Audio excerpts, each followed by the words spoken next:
Hi y'all, this is Larry from Deep South Texas, and today we're going to be pressure canning some beef.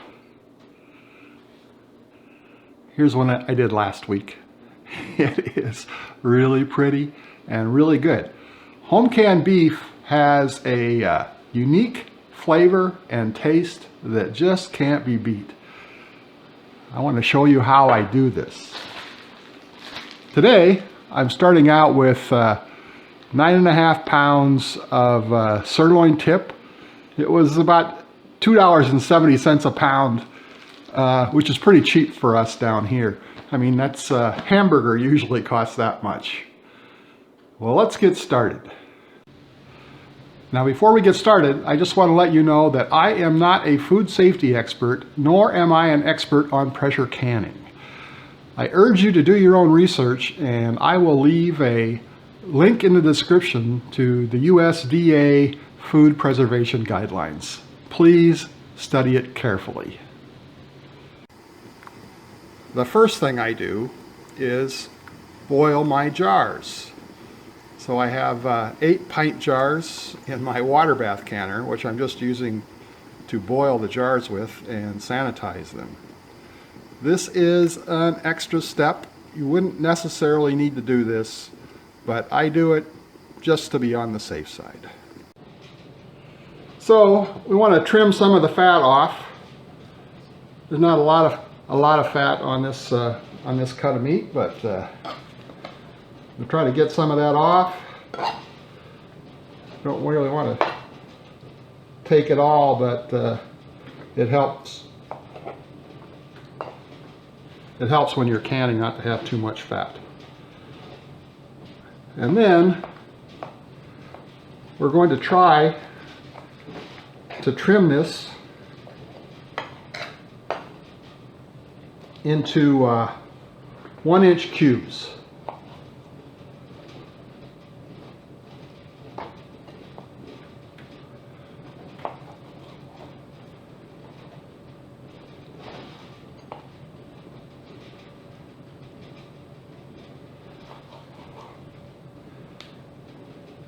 And we'll also try to trim off as much of the gristle as we can.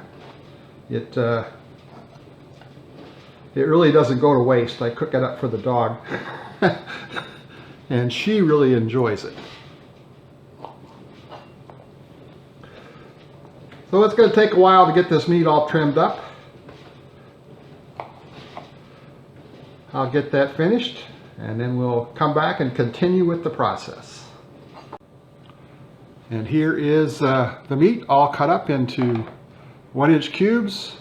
And here's the waste. Oh, a little over a pound of waste. Again, it's not really waste. We'll cook that up for the dog. On to the next step. And now we move on to the next step, which is just to brown the meat. This step is optional, but I think it makes the finished product taste a little bit better. So it doesn't take too long. We're not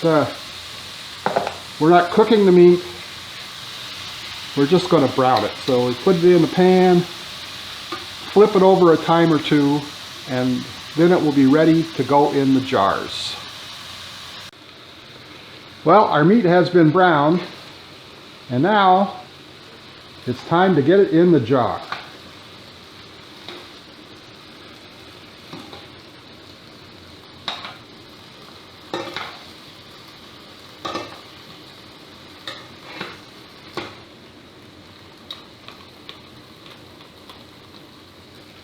I think that's enough for that jar.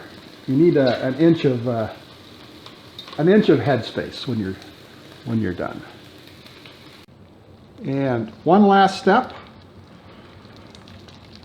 We put some water in the pan and sort of deglaze it.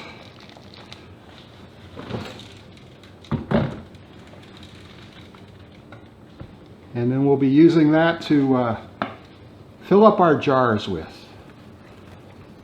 The jars need to be filled with liquid. And this will be kind of like having beef stock. So Let's get all the good stuff off the bottom of the pan here. Now let's add our broth.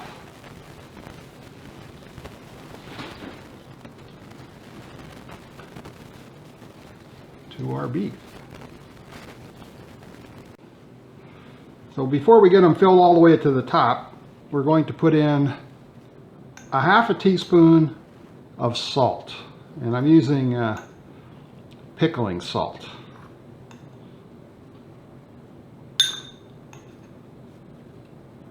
And then since I've run out of that pan drippings, I'm just going to fill it up the rest of the way with water. Hot water, yeah.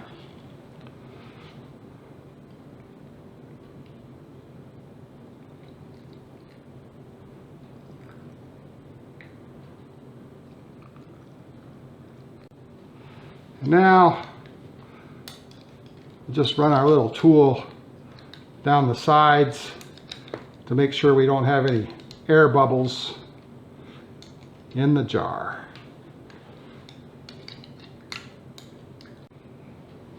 And we're ready to put the rings and the lids on. But first, we want to make sure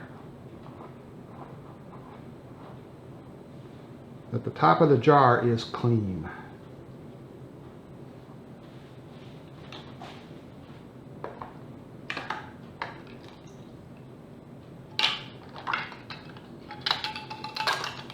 Come out of there, lids.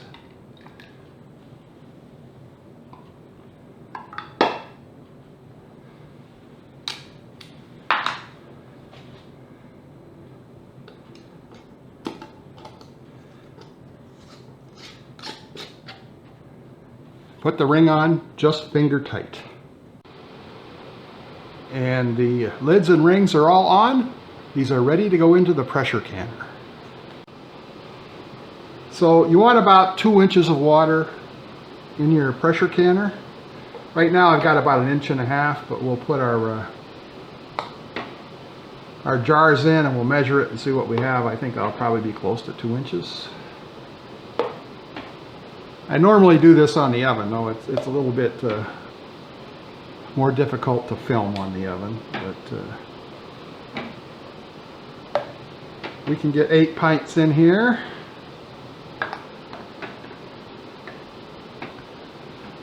And I'll make sure I have at least 2 inches of water, and we'll put the top on and get the pressure canning process started.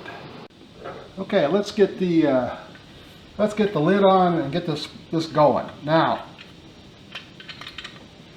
the pressure cooker has a lock right here. When the pressure starts coming up, it locks so the lid won't come off.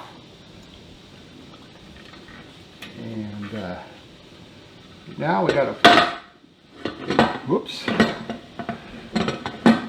put the lid on, which is sometimes kind of tricky. And now we just slide that lid into place.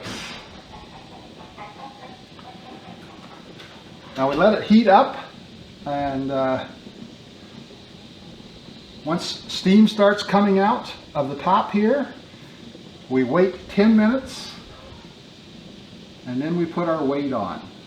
And I'm going to use 10 pounds of pressure. I am basically at sea level here. So we'll wait 10 minutes after the steam starts coming out and we'll put the weight on. Well, we've had steam coming out of the bed for 10 minutes. You probably can't see it, but you can hear it. It's time to put our weight on. So we're going to put it to the 10-pound weight. Now, we're going to wait till that weight starts jiggling, and then we'll start our timer for 75 minutes. Once it starts jiggling pretty well, we will turn down the heat until it's only jiggling 3 or 4 times a minute. So our little weight is shaking at just about the right rate right now. So we are going to start timing this for 75 minutes. I'm going to write that time down too. Well, our 75-minute wait is up. It's time to turn off the heat. And now, we just wait till the pressure goes down. And we'll know that when this little lock on the handle over here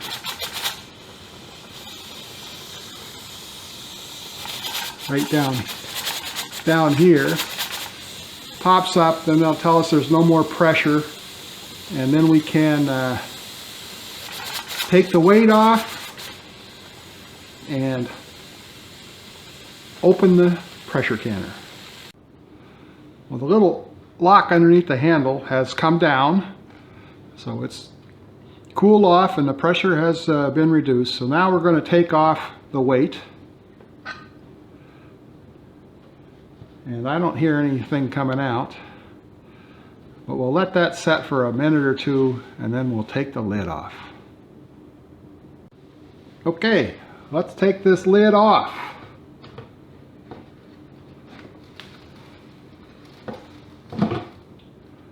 Face it away from you when you do, because steam will come out. And there they are. Oh boy, and this smells great. This smells great. Well, I'm going to take them out now and put them on. I got a cutting board that I'm going to set them on so they're not on the counter, so they won't crack the glass. So let's start that now. Well, we have them out of the pressure canner, and now it's just a matter of waiting for them to seal up. And I think I've heard 1 or 2 seal already. So we'll let these set here for till tomorrow, and then we'll take the rings off, clean them up. We'll put a date on the top of the lid, and we'll be ready to put them into storage. And here are my 8 pints of canned beef, all finished up and ready for the pantry. Oh, it looks good. Well, all 8 pints of my canned beef, all sealed just fine. So, looking forward to some good eats here. If you haven't canned your own meat before, you should really give it a try. You might have to go borrow a pressure canner from your mother or your grandmother, but it's well worth the effort. I hope you enjoyed this video. If you did, please give it that thumbs up. Thanks for watching. We'll see you again next time.